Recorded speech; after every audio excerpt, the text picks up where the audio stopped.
Ho ho ho, c'est bientôt Noël, il fait froid, je vous invite avec moi dans l'univers magique de la librairie Oni no Manga.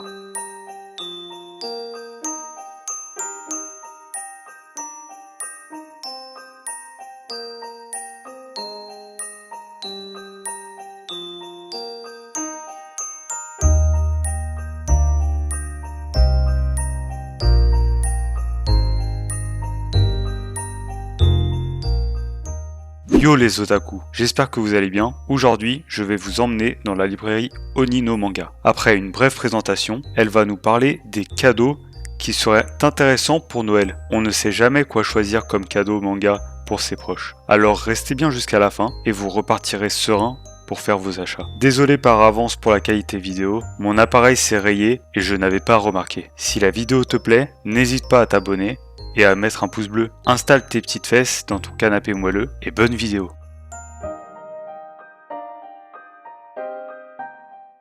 Je m'appelle Andrea, j'ai 30 ans. J'ai ouvert ça avec Alex qui a 33 ans. On avait besoin d'un petit changement de vie, donc on s'est dit c'est le moment. On a profité un peu de l'occasion, post-confinement, tout le monde change de vie, on s'est dit pourquoi pas nous.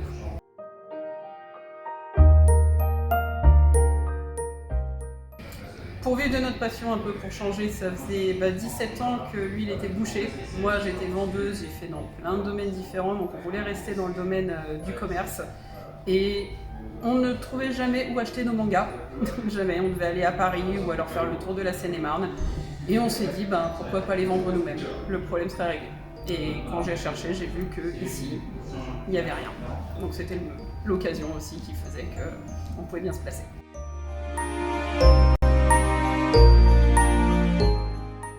Moi, il n'y a pas très longtemps, où je n'avais plus rien à lire un soir, et du coup, je lui ai piqué un Kaiju numéro 8, et je l'ai lu en 1 heure. Et j'ai trouvé ça trop bien. J'ai dit, du coup, il faut que j'en lise encore plus. Lui, ça fait depuis qu'il est enfant qu'il en lit, donc il a vraiment grandi avec. Pour le coup, moi, ça a été vraiment parallèle. J'étais très fan de Stephen King, mais je me suis dit, je vais pas mourir idiote, donc je vais tester. Et depuis, j'en ai lu plusieurs centaines, depuis 1 an maintenant. Je n'ai plus que ça, pour rattraper un peu mon retard.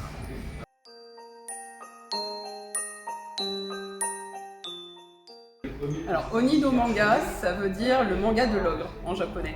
Je voulais un titre en japonais. Je voulais qu'il y ait manga dedans pour qu'on l'identifie tout de suite. Et c'est surtout un truc tout bête, mais l'idéogramme no, on le voit sur quasiment tous les titres de manga. Et vu que je voulais que ce soit écrit en lettres latines et en idéogramme, je voulais quelque chose qui soit reconnaissable facilement. Je voulais ce no absolument.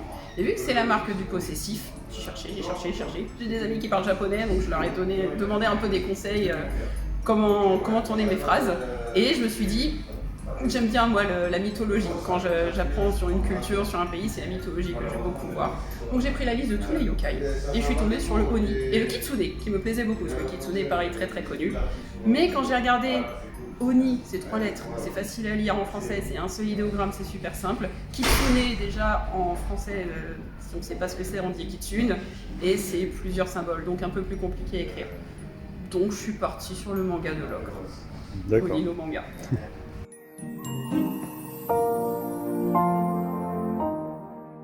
Gros coup de cœur pour moi, Toilet Banana Cocoon. Ça peut être lu par à peu près tout le monde à partir d'une dizaine d'années.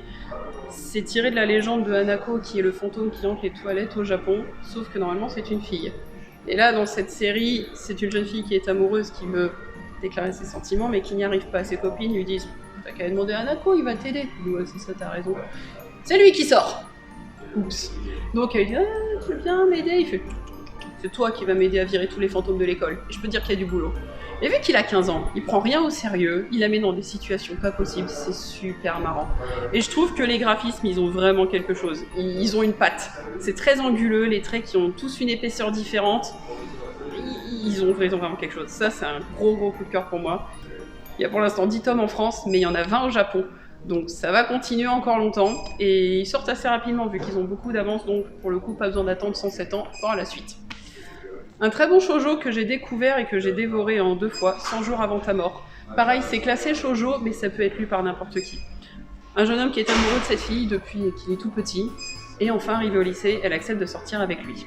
Et ce jour-là, il voit le chiffre 100 apparaître devant sa poitrine. Et c'est le pouvoir de ce jeune homme, c'est que quand un être vivant n'a plus que 100 jours à vivre, il voit le décompte.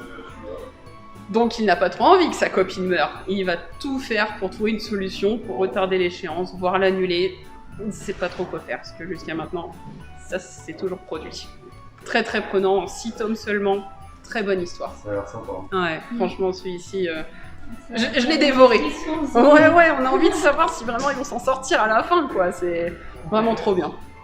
Ça, c'est un des premiers mangas que j'ai découvert aussi, Blue Period. Je me suis lancée dedans parce que je dessine aussi. Donc, ça m'intéresse quand même. Je me suis dit, vas-y, je vais aller voir un manga qui parle de dessin. Et c'est l'histoire de Yaguchi, qui est un bon élève, qui sait qu'il va devoir aller à la fac pour trouver un boulot. Ça l'ennuie un peu, mais bon, il faut le faire. Et un jour, il tombe devant un tableau dans la salle d'art de son lycée. Et là, il est subjugué. Il dit, mais on peut faire des choses aussi incroyables avec juste de la peinture, c'est dingue. Bah du coup, il a envie d'apprendre à peindre et d'entrer dans la meilleure fac d'art de Tokyo. Alors qu'à 16 ans, il n'a jamais tenu un crayon.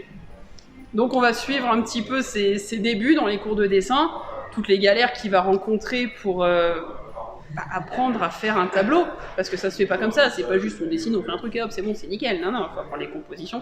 Et ce qui est bien, c'est qu'il y a pas mal de conseils de dessin dedans, soit pour justement gérer la composition, gérer les ombres, faire des volumes.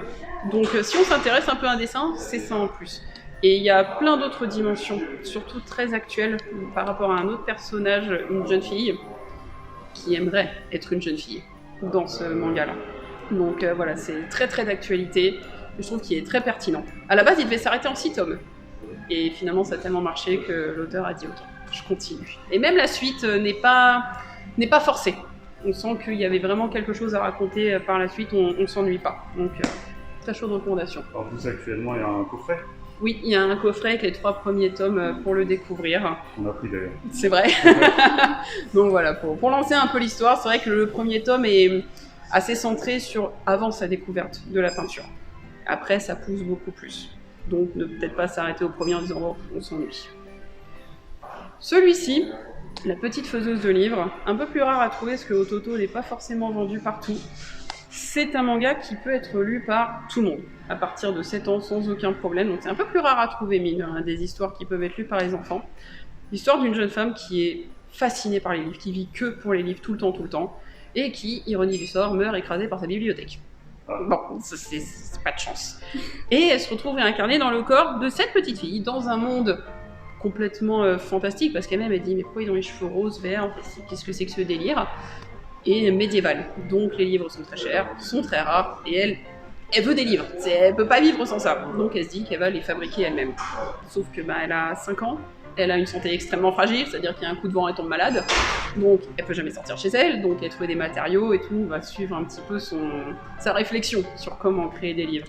C'est super mignon. Franchement, c'est très très bonne histoire, très good vibe. Et autre très gros coup de cœur pour moi, les carnets de l'apothicaire. Donc pour le coup, ça, seinen, pas forcément mettre dans toutes les mains, mais pas spécialement parce que c'est des thèmes touchy, c'est juste que c'est une histoire qui plaira pas forcément à un public trop jeune, qui cherche pas quelque chose de trop terre à terre. Vu que c'est quelque chose qui est complètement réaliste, voilà, des jeunes peuvent s'ennuyer devant, ou pas. En fait, c'est l'histoire de Bao Mao, ça se passe en Chine impériale, qui est apothicaire, qui fait sa petite vie dans son coin, et qui un jour se fait enlever, pour être vendue à la cour impériale. Elle, ça la saoule, elle se dit ok, je vais faire mon travail pour pouvoir payer ma rançon et rentrer chez moi.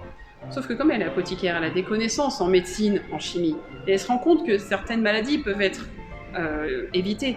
Certains accidents aussi auraient pu ne pas se produire si jamais il n'y avait pas eu telle ou telle réaction chimique. Et à son grand dam, elle se fait repérer par quelqu'un de très haut placé dans la cour, un eunuque qui travaille là, qui est considéré comme l'homme le plus beau de la Terre. Et même elle a dit, hein, « Ah, qu'est-ce qu'il est beau !» Du coup, il la dégoûte. Mais elle ne veut pas qu'il s'approche d'elle. Sauf que lui, il se rend compte qu'il y a quand même matière à travailler ensemble pour arranger un peu les conditions de vie. Et c'est hyper drôle. La relation qu'ils ont tous les deux, franchement, les têtes de Mao Mao, c'est à mourir de rire. L'auteur est très fan de chats, donc elle aime bien la dessiner sous les traits d'un chat un peu énervé. C'est super marrant, c'est très prenant. L'histoire avance tout le temps, on ne s'ennuie pas. Ça passe, j'allais dire d'une enquête à l'autre, c'est pas vraiment de l'enquête, quoi. Elle arrive, il se passe quelque chose, bon, elle va essayer de réfléchir un peu à la solution. Et il faut qu'elle retourne chez elle aussi au bout d'un moment. C'est bien mignon la cour, mais elle a pas envie de rester là. Sauf qu'elle vient du quartier des plaisirs. Donc forcément, il va y avoir aussi d'autres histoires qui vont s'en mêler à ça. très très gros coup de cœur celui-ci. J'attends le tome 10 avec impatience. Tome 10 collector qui arrive en janvier, ça va être pas mal. Soyez au rendez-vous. Voilà, exactement. Chez Onino Manga, bien sûr. Exactement, on en a précommandé, il y en aura. Non, ils ont fait un très beau collector où il y aura une toile carrément sur châssis. Plus, ça, c'est un énorme coffret, il va être vraiment très très quali celui-là. Pour le coup, ils ont fait un truc bien. Ils ont pas juste un petit ex libris, il va être bien. Après, si vous voulez pas partir sur des livres, peut-être plutôt figurines, on en a toute une collection aussi. Il y a une nouvelle série qui vient de sortir, une nouvelle série de figurines, hein, bien sûr, pas une série de manga, sur My Hero Academia, et moi je le trouve juste trop mignon. Le petit Deku assis comme ça, je trouve que posé dans le coin du bureau en train de vous regarder bosser, c'est génial. On attend la suite parce que c'est le début de la collection, donc à voir s'ils font les autres personnages. Mais sa petite tête là, enfin, il est vraiment trop chou. Ou alors, s'il n'y a plus de place sur le bureau ou sur les étagères comme c'est mon cas, il y a forcément un peu de place sur les murs, et dans ce cas, on peut partir sur un tableau. Et il y a des super belles impressions encadrées. Pareil, ils ont fait plein de gammes. Bon, fait que je termine sur Attaque des Titans, mon manga préféré, forcément. Et Ren et Levi, forcément, deux meilleurs personnages. Donc ça, ouais, ça remplit bien un mur d'un collectionneur.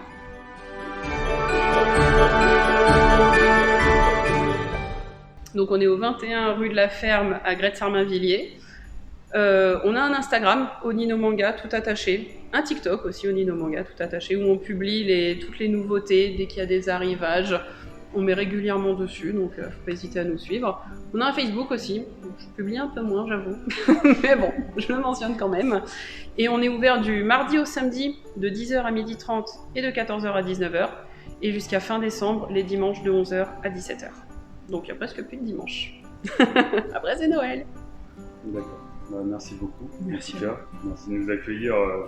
Avec chez grand vous plaisir. Et de pouvoir filmer. Avec plaisir. Ah là là, c'est déjà terminé. J'espère que ça vous a plu. Je remercie encore Andrea et Alex de nous avoir accueillis dans leur boutique Onino Manga. Cette année 2022 est bientôt finie. Elle a été riche en manga et nous espérons tous que ce sera de même pour l'année 2023. Et vous, qu'allez-vous offrir pour Noël? Un manga? Une figurine? Peut-être même un tableau? En attendant de vous revoir dans une prochaine vidéo, je vous souhaite de bonnes fêtes, couvrez-vous bien. C'était Sebi, salut!